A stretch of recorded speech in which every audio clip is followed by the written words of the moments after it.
तो क्या बता रहे हैं कि 3 लोक और भवन चतुर्दश सब जग सौदे आही, और दुगने तिगने किए चौगुने।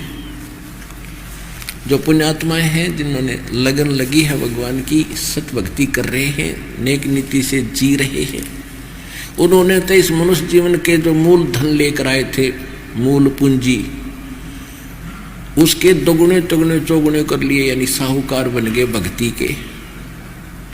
और जो भक्ति कर ही नहीं रहे, कर रहे हैं तो शास्त्र विधि त्याग कर मनमाना आचरण कर रहे हैं, उन्होंने कहते अपने मूल धन मनुष्य जीवन का नाश कर दिया, वो गंवा दिया, खराब कर दिया।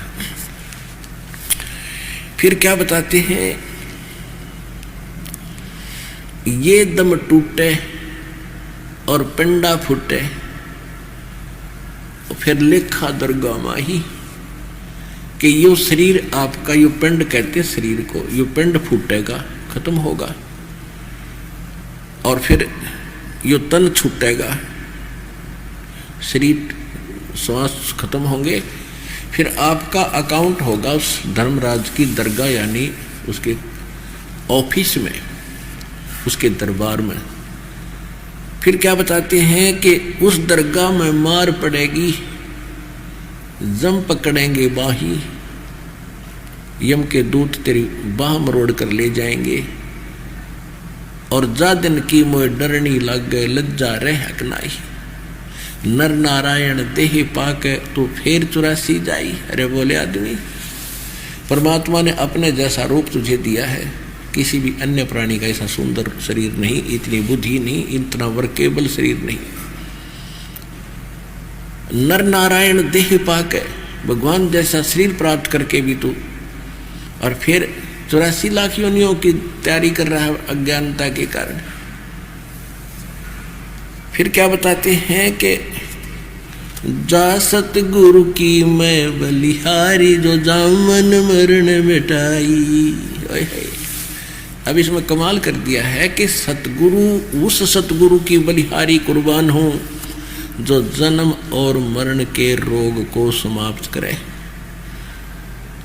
अपने आत्मा जन्म और मृत्यु का रोग ना ब्रह्मा जी का समाप्त, ना विष्णु जी का समाप्त, ना शिव जी का समाप्त, न दुर्गा जी का समाप्त, ना ब्रह्म सरपुरुष काल का समाप्त, और न अक्षर पुरुष सात्संग ब्रह्मांड के स्वामी ईश्वर ब्रह्म का जन्म मरण का रोग, इसका भी समाप्त नहीं।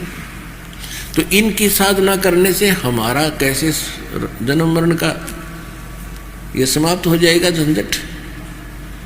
वो किससे होगा? परम अक्षर ब्रह्म से की भक्ति से होगा।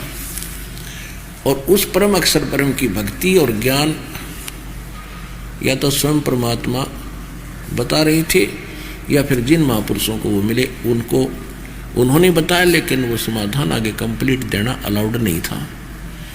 ये समझ लो कुल मिलाकर कि परमात्मा ने इस दास को ये सारा अधिकार दे रखा है आपके कल्याण का, विश्व के कल्याण का, पूरा समाधान करने का।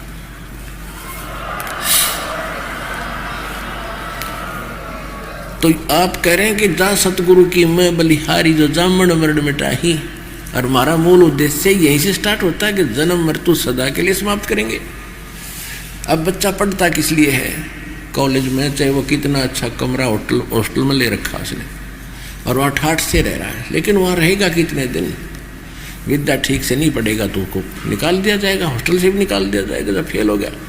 इसी प्रकार आप जिन कोठी बंगले बनाए बैठे हुए तो होटल के कमरे हैं, और ये तब तक आपके पास रहेंगे जब तक ये स्टडी टाइम पूरा नहीं होता आपका, यानी जीवन समाप्त नहीं होता। और जो बुद्धिमान है, जो बच्चे ठीक पढ़ाई करके अपने शिक्षा कर देते फिर कर लेते, तो फिर उन हॉस्टल के कमरे के चिपक कर नहीं बैठते वो तो फिर ये देखते हैं फील्ड में अब मुझे कहाँ जाना है, कहाँ अप्लाई करना है, कहाँ मुझे वो जॉब मिलेगी। तो आपको जब शरीर छोड़कर जाओगे, सोच लो आपका यूनिवर्सिटी टाइम, विद्यालय टाइम समाप्त हो गया। अब जिन्होंने अच्छी भक्ति की है वह आगे जाकर उनकी परीक्षा के नंबर न्यारे पाओगे, फिर उनको सतलोक के अंदर नए सिरे से जीवन, नए सिरे से परिवार, जैसे यहाँ परिवार हुआ या कौन सा, पहले आपका पूर्व परिचित थोड़े थे कोई, यहाँ इकट्ठे हुए, एक दूसरे ममता बन गई, अपने से लगे, लेकिन ये अपने है ही नहीं।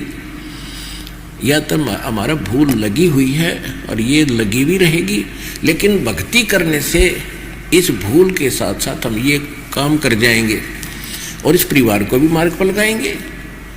तो फिर हम वहाँ जाकर फिर हमें अविनाशी तो शरीर मिलेगा, कभी नष्ट नहीं होगा, और ऐसे तत्व का मिलेगा जो जिसमें नाड़ी तंत्र नहीं होगा, बीपी हाई होना, लो होना, शुगर बढ़े, और कभी मरेंगे नहीं, वृद्ध नहीं होंगे, और किसी वस्तु का अभाव नहीं। पूरी संपत्ति आपके पास अलग से इंडिपेंडेंट होगी पूरे परिवार की।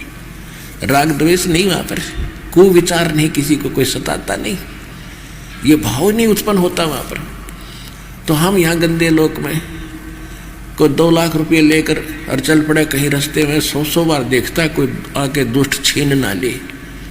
कोई बहन बेटी जंगल में चली जा किसी कामवश, तो उसने भी 100 चिंताएं रहती हैं। दूर से कोई व्यक्ति दिख जाता, कोई ऐसे टाइप का आदमी ना आ गया हो, तो यहाँ जीवन है कोई, और वहाँ ऐसा देवता, यहाँ के देवता भी कुछ नहीं, उनमें भी दोष है, लेकिन वहाँ जो हंस, उनको हंस कहा जाता, जो मोक्ष प्राप्त प्राणी है वहाँ पर हंस और हंसनी सतलोक में ऐसे परिवार है। लड़के और लड़कियाँ सब होंगे, लेकिन वहाँ दोष नहीं। सारा दिन अब ठाठ से रहो भक्ति की, परमात्मा की वहाँ एक ऐसी आनंद में एक वो धुन चलती रहती है, आत्मा को गद गद रखती है। घूमो फिरो नहाओ दो, इब आपने काम ना हो, शाम ने बढ़िया खाना और कहीं घूमो फिरो सारा दिन, बढ़िया झरने झरने देख खाओ, और कहीं फल खाओ, कहीं छाया में लेट जाओ, तो क्या दिक्कत है। तो वहाँ ऐसा है, कोई दिक्कत नहीं है, और वहाँ पे ठाठ करियो, वहाँ नाचियो गाइयो कुछ भी, तो वो है वहाँ स्थान नाचन और गान का। तो सारा कुछ सुख आपको वहाँ प्राप्त होगा। इसके लिए आपके मन में, क्योंकि हमने ये ना ज्ञान सुना, ना भगवान सुना, ना वो स्थान सुना,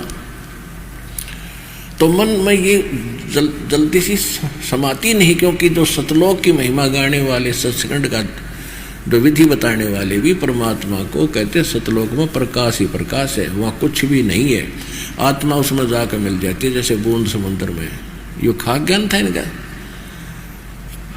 और परमात्मा ने कबीर साहब से पहले ये संत मता था कहाँ, कौन जानता है सचखंड को, स्वर्ग तो ऊपर से बुद्धि नहीं थी।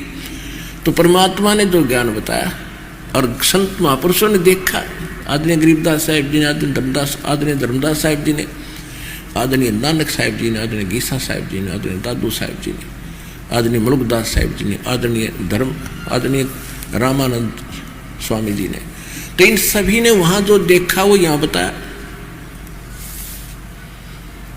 कि वहां पर क्या क्या व्यवस्था। और भगवान ने अपनी अमृतवाणी बता रखा कि वहाँ हंस और हंसनी स्त्री पुरुष रहते हैं।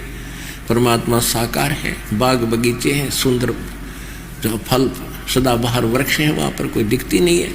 फुहारें पड़ती है, एक अपने आप बिन बादल वहाँ वर्षा हो है, ऐसी सुंदर फुहार पड़ती है। तो कहने का भाव ये है कि ये ज्ञान ना नहीं था, तो इसके लिए आपके मन में न्यू आवे कि यो किसने सुना है, तो इसकी विश्वास के लिए समझ लेना भगवान ने बताया और आंखों देखा जिन महापुरुषों ने उसने बताया, तो यह बात सारी की सारी सत्य है। तो इस प्रकार इस पर विश्वास करके दृढ़ होना आपको पड़ेगा।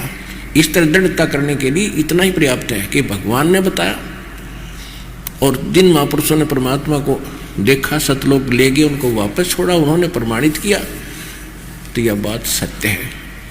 और यहाँ से आपने जाना ही पड़ेगा। ये तो एक यूनिवर्सल ट्रूथ है, आपकी मृत्यु होगी। वो अलग बात है, अभी नहीं करते करते वो कभी न तो होएगी। तो यहाँ तो आप रह ही नहीं सकते, इसने चाहे हंस कर स्वीकार करो और चाहे ना करो, ये तो होना है। तो यहाँ जब होना है तो ये वस्तु अपनी है ही नहीं, फिर कहाँ जन्म होगा ये भी आपको ज्ञान नहीं। तो इस पर इच्छा ना रख के यहाँ पर आश्रित नहीं रहना, यहाँ से कति मन हटाना पड़ेगा, आप हटेगा इस ज्ञान से, और फिर भक्ति इतनी बढ़ेगी आपकी, इसको उकाश देगी, मन को बार दोबारा वहाँ सेट नहीं होने देती। फिर परमात्मा कुछ ऐसी लीला करते हैं, आपने हर चीज पर सोचना पड़ेगा।